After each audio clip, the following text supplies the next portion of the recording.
আমাদের রাষ্ট্রীয় সম্মান দেন।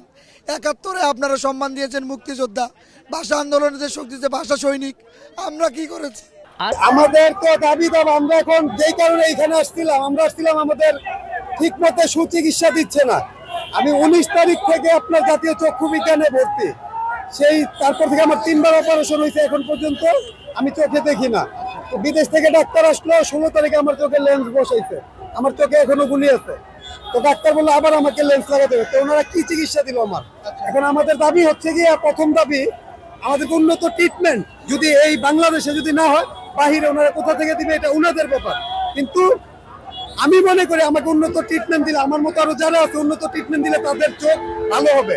রাষ্ট্রীয় মর্যাদা আমাদেরকে দিতে হবে, আমাদেরকে পুনর্বাসন দিতে হবে, আমাদেরকে আমাদের মায়ের কোলে ফিরিয়ে দিতে হবে। আমার একটা পাওনা, আমি আর কত দৌড়াদৌড়ি করবো? একবার বলে আমার জেলা পাবনা, একবার বলে পাবনায় যাও, আবার বলে পাবনা থেকে বলে না ঢাকাই হবে। ভাই যখন খোঁড়াতে জুলাই ফাউন্ডেশনে যায়, তখন সেখানে সেবা তো দূরের কথা, আজকে আসেন কালকে আসেন এরকম করে ধিক্কার পায়। কিছু অতর্কিত লোক ঢুকে গেছে গা, আমাদের এমআইএস আছে, আমাদেরকে আলাদা করেন, আর যাদের এমআইএস নাই তাদেরকে আলাদা করেন। আর মোবাইলের মাধ্যমে মনে করেন অনেক কিছু কইরা, অনেক কিছু পাইয়া, আর মনে করেন এই জায়গায় আয়া এখন লাস্ট পর্যন্ত একটা গ্যাঞ্জাম সৃষ্টি করে দিচ্ছে। আমাদের এক ভাইকে লাথি মারছে এবং সে বলতেছে ভুয়া ভুয়া স্লোগান দিচ্ছে, দেখছেন? তাহলে আমরা কি ভুয়া?